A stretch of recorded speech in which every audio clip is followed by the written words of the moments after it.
Good morning friends, তোমরা সকলে কেমন আছো? আশা করি তোমরা ভালো আছো।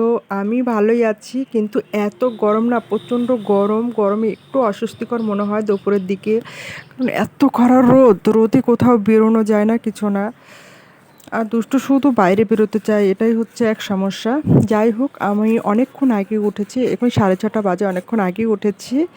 আমার কাজ সব হয়ে গেছে, এবার আমি ব্রাশ করে মুখ ধুয়ে আমি বসে থাকবো, কারণ দুষ্টু ওঠার সময় হয়ে গেছে। দুষ্টু উঠলেই ঝামেলা করতে শুরু করবে। ও কোলে চড়ার জন্য এত ব্যস্ত হয়, বেশ কয়েকদিন হলো, মানে মাসখানেক থেকে ও একটু বেশি কোলে চড়তে চায়।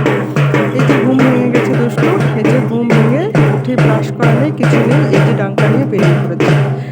ওর ঠাম্মি হচ্ছে ওর জন্য ডাঙ্কা নিয়ে এসছে, ওর সোনকের জন্য অনেকগুলো ডাঙ্কা নিয়ে এসছে, সেই যে বাজাচ্ছে।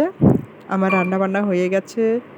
এই যে দুষ্টুর বাবা খেতে বসে পড়েছে, নিজে হাতে খাচ্ছে, কি সুন্দর।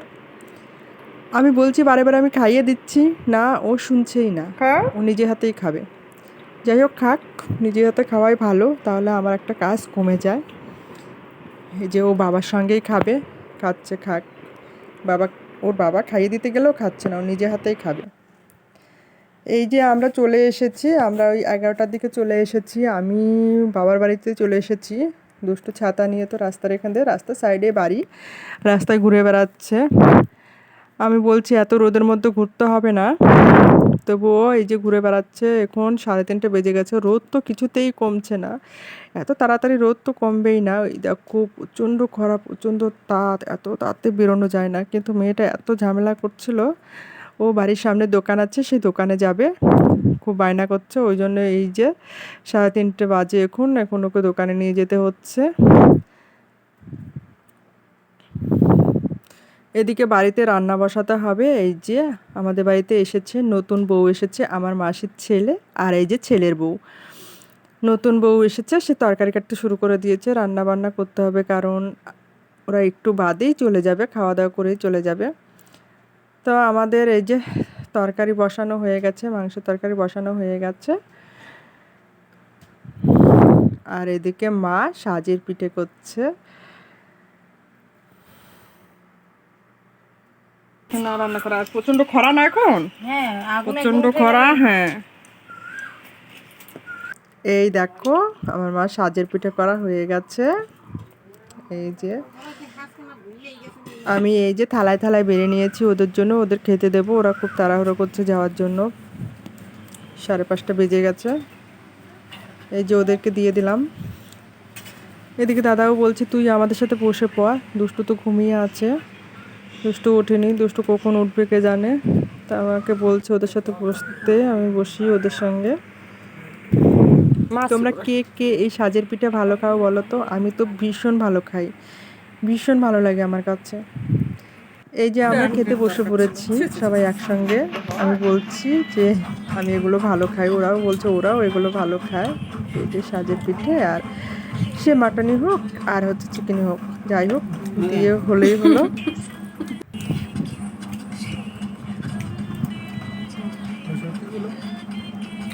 তোমাদের বাড়িতে এসব পিঠে হয় কিনা জানি না, তবে আমাদের বাড়িতে মানে কেউ এলেই এই পিঠে তো করবে। এমনিতেও ভালো খাই বলে এমনিতেও তো করেই, 2 দিন বাদে বাদে।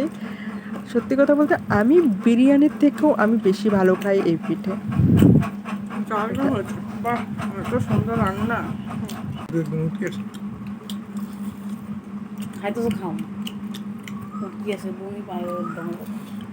এই যে ওরা খুব তাড়াহুড়ো করছে, ওরা বলছে চলে যাবে। তো তোমাদের কার কার আমার এই ভিডিও ভালো লাগলো তোমরা লাইক কমেন্ট করে জানিও। আর খাওয়ার ভিডিও দেওয়া খুব একটা ভালো না আমি জানি, আমি নিজেই পছন্দ করি না, তো তোমাদের কি বলবো। তো আজকে ভিডিওটা তোমাদের সঙ্গে শেয়ার করা হয়ে গেল, যে আমি আমার সবচেয়ে পছন্দের খাবার কি সেটা জানানোর জন্য এই ভিডিওটা দিলাম। দুষ্টু ভীষণ ভালো খায়, তো সেটা জানাতে গিয়ে এই ভিডিওটা দিতেই হলো। এই যে নতুন বউ খাচ্ছে, নতুন বউ বলছে আমি ভীষণ ভালো খাই এগুলো, ভীষণ টেস্টি হয়েছে, তাই বলছে টেস্টি লাগছে।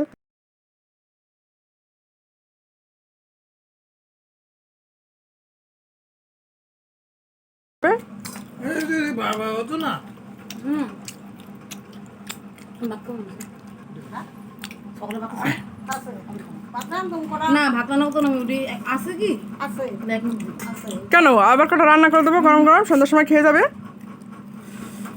মা। আগুন সাবধান কিন্তু, আগুন সাবধান, বুঝলা?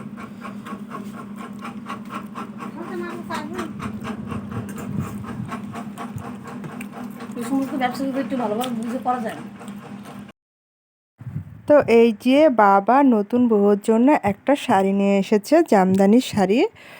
তো শাড়িটি কেমন হলো তোমরা জানিও, আশা করি বউকে খুব ভালো লাগবে। তো ওরা এখন যাবে, ওদের শাড়িটা পরিয়ে দিই। তোমরা সকলে ভালো থেকো।